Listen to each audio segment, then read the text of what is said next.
دیکھیں ترمذی میں موجود ہے، حضور علیہ الصلوۃ والسلام نے فرمایا جب اللہ تعالیٰ نے زمین کو پیدا کیا تو زمین ہلنے لگی، اللہ نے پہاڑوں کو میخیں بنا کر قلعے بنا کر زمین میں لگا دیا تو زمین ٹھہر گئی۔ فرشتے فوراً عرض گزار ہوئے کہ مالک تیری سب سے طاقتور مخلوق یہ پہاڑ ہے؟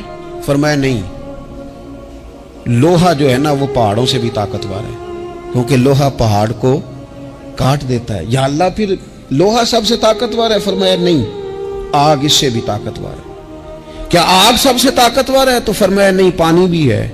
کیا پانی طاقتور ہے؟ فرمایا ہوا بھی ہے، جو پانی کا رخ پھیر دیتی ہے۔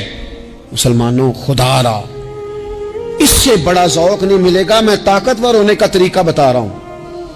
ہمارے ہاں لوگ سمجھتے ہیں کہ میں بولتا زیادہ ہوں اس لیے میں طاقتور ہوں، میرے پاس اسلحہ زیادہ اس لیے میں یہ دیکھو حضور نے بتایا طاقتور کون ہوتا ہے۔ یا رسول اللہ پتھر پہاڑ طاقتور ہے؟ تو فرمایا نہیں، ان پر تو لوہا ہے، لوہا طاقتور ہے، نہیں اس پر تو آگ ہے، آگ طاقتور ہے، نہیں اس پر تو پانی ہے، پانی طاقتور، اس پر تو ہوا ہے۔ تو حضور پھر مہربانی کریں بتائیں طاقتور کون ہے؟ تو یہ دیکھو نا، یہ یاد رکھو نا، یہ کائنات کے سب سے بڑے حکمت والے محبوب کی بات یاد رکھو نا۔ حضور فرمانے لگے سب سے زیادہ طاقتور وہ مومن ہے جو سیدھے ہاتھ سے صدقہ دیتا ہے اور دوسرے کو پتہ بھی نہیں لگنے دیتا۔ اس ہاتھ سے صدقہ دیا اور اس ہاتھ کو پتہ، جس میں یہ اخلاقی طاقت آ جائے نا کہ اللہ کے رستے میں دیکھ کر پھر اسے چھپانا آ جائے، وہ بڑا طاقتور آدمی۔ میں یہ سب سے بڑا طاقتور ہے جس نے اپنے رب سے راز نیاز شروع کر لیے، اللہ کے رستے میں دیتا ہے پھر کسی کو خبر۔ یہ کون سی طاقت ہے؟ یہ روحانی طاقت ہے، یہ اخلاقی طاقت ہے، یہ کردار کی طاقت، یہ سوچوں کی طاقت ہے، یہ آپ کے مزاج کے بلند ہونے کی طاقت ہے۔ لیکن اگر مسجد میں ٹائلیں لگوا کر بھی ایک ٹائل پہ نام لکھوا لیا ہے، اگر کہیں تعاون کر کے بھی کہا میرا ذکر کرو، کوئی خدمت کر کے کہا میرا نام لو، پھر آپ کمزور ہیں، پھر آپ طاقتور نہیں ہیں، پھر آپ نے بزدلوں جیسا کام کیا، پھر آپ نے وہ رنگ اختیار کیا ہے جو شاید آپ کو ذہنی طور پر بڑی کوفت میں مبتلا کر دے۔ تو اعصابی طاقت، اعصابی قوت، آپ دیکھیں حضرت صدیق اکبر رضی اللہ تعالیٰ عنہ، حضور نے تربیت کی تھی نا۔ میں ذمہ داری سے کہتا ہوں کہ تعصب کی اینک نہ کسی نے پہنی ہو، ورنہ کائنات میں عشق کی داستان ختم ہو جاتی ہے جناب صدیق اکبر پر۔ جو پیار انہوں نے مدینے والے محبوب سے کیا ہے کوئی کر ہی نہیں سکتا۔ اور ہر وقت کی جدائی، ہر وقت کی، یعنی بیٹھے بیٹھے نا حضور کے وصال کے بعد بیٹھے بیٹھے حضرت صدیق اکبر اٹھ کے نا تو ایک رستے پہ چلنا شروع ہو گئے۔ کسی نے پوچھا ابو بکر کہاں جا رہے ہو؟ کہنے لگے یار ایک دن نا محبوب 2-3 دن کے لیے کہیں گئے تھے، اس رستے واپس آئے تھے، جنہاں دے دل پر جانی وچھڑن کون روے پھر تھوڑا، یہ سب روگاں دا روگ محمد جس دا نام وچھوڑا۔ پریشان ہوں تو دل کر رہا ہے پتہ نہیں یہاں سے آ نہ جائیں۔ اتنا زیادہ محبوب کی غلامی اور نبی پاک کی محبت کا ذوق، لیکن اعصابی طور پر مضبوط کتنے تھے؟ حضور کے وصال کے بعد جس بندے نے اپنے پروں کے نیچے پوری امت کو سنبھال لیا ہے نا، اس کا نام بھی ابو بکر صدیق ہی ہے۔ ایسے ایسے سنبھال لیا، سب سنبھال، دکھ سب سے زیادہ لیکن سنبھالا۔ کوئی زکوٰۃ کا منکر پیدا ہو رہا ہے، کوئی ختم نبوت پہ حملہ کر رہا ہے، کوئی کچھ ہو رہا ہے، کوئی کچھ ہو رہا ہے، ابو بکر صدیق نے فرمایا سارے لشکر روانہ کرو، جہاں جہاں حضور نے فرمایا تھا جہاد کرو۔ فرمایا جو ایک رسی بھی زکوٰۃ کی نہیں دے گا وصول کریں گے۔ لوگوں نے کہا حضور حالات بڑے اور طرح کے ہیں، کیسے کام چلے گا؟ حضرت عمر جیسے دلیر بندے بھی کہنے لگے جناب یہ نظام کیسے چلے گا؟ تو ابو بکر صدیق فرمانے لگے عمر تجھے تیری ماں روئے، تو بڑے مضبوط مزاج کا تھا، یہ مجھے کیا پیغام دے رہا ہے؟ فرمایا عمر یاد رکھ اگر میں مدینہ منورہ میں اکیلا بھی رہ گیا اور جنگل کے درندے میرا آ کے گوشت بھی نوچ کے لے گئے تو پھر بھی میں ان اصولوں پر کھڑا رہوں گا جن اصولوں پر مدینے والے رسول نے مجھے کھڑا کیا ہے۔ ذرا گنجائش نہیں، ہم یہاں سے مضبوط لوگ ہیں، یہاں سے ذہنی بلندی، ذہنی پختگی، یہ حسن ہے زندگی کا۔ یہ کیا بات ہوئی परसों फैसला कोई और था, सवेरे प्रोग्राम कोई और बन गया। कल फलाने का मुरीद था, आज मुझे फैज नहीं मिला, इधर जा रहा हूं। परसों फलाने को उस्ताद बना बैठा था, आज मेरा प्रोग्राम बदल गया है। कल मेरी सोचें और थी, आज मेरी सोचें और हैं। जो कौम सारी जिंदगी तायुन ही ना करे वो काम कैसे करेगी? जो रास्ते का आगाज ही ना करे वो मंजिल पर कैसे पहुंचेगी? तो कमजोर बातों से निकले, बुज़दिलाना सोचों से बाहर आए, तय करें जिंदगी में ये कुछ हमने करना है। मैंने कहा है निकले मैदान में जीतने के लिए, फिर रब की मर्जी है, फिर अल्लाह की मर्जी है। सारी जिंदगी सहाबा पर कर्ज रहा, कर्जे भी रहे, खिदमतें भी होती रही, जिहाद भी होते रहे, ड्यूटियां भी होती रही, सारे काम ही होते रहे। हमारा ये मिजाज है, एक दो खा गया है सारी खुशियां ही गई, बस सारा कुछ खत्म कर बैठते हैं। तो थोड़ी सी ना मजबूत देखें। अच्छा ये हजरत अबू बकर का हाल है, तो जनाब उमर की कैफियत क्या है? कलमा पढ़ते ही हजरत उमर ने फरमाया या रसूलल्लाह, जब आप सच्चे, कुरान सच्चा, इस्लाम सच्चा, तो छुप के नमाज पढ़ने का क्या मतलब है? फरमाया अभी तादाद ही कोई नहीं, 40 तो मुसलमान है। अर्ज की हुजूर मेहरबानी करें ना, आप सिर्फ इजाजत दें। 20-20 लोगों की सफ़ें बना दी गई, एक सफ के आगे हजरत उमर है, एक सफ के आगे हजरत अमीर हमजा है।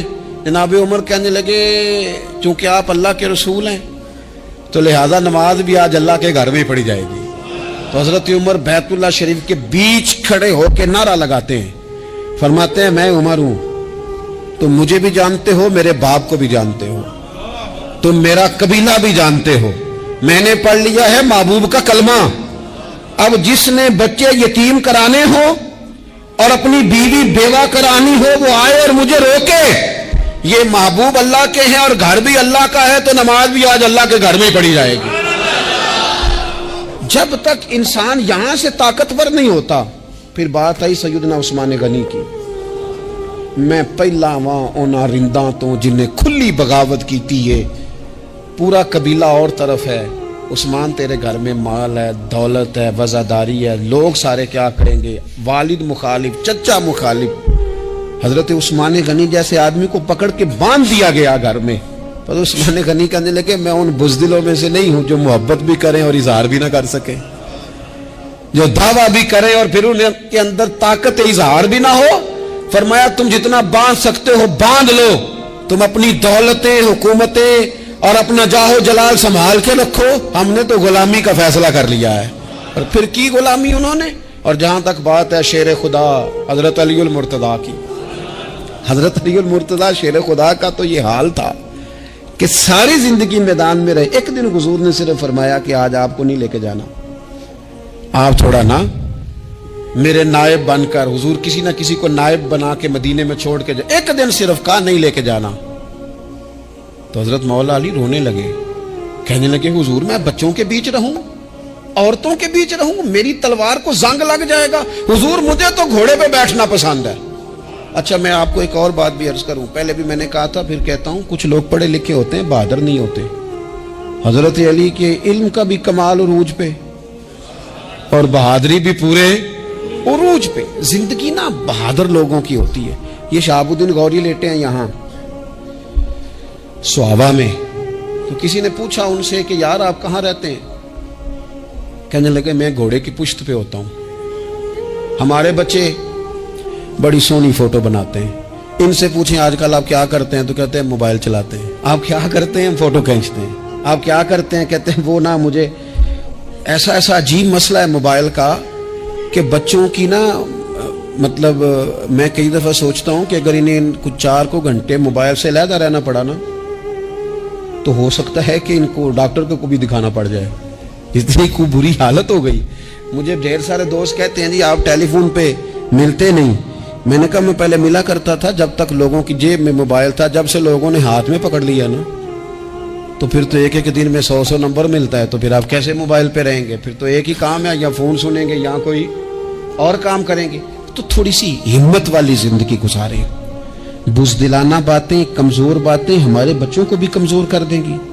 ये कुछ नहीं कर सकेंगे। हजरत सैयदना अब्दुल्ला बिन जुबैर रदी अल्लाह ताला, ये मदीना मुनव्वरा में पैदा होने वाले सबसे पहले बच्चे हैं।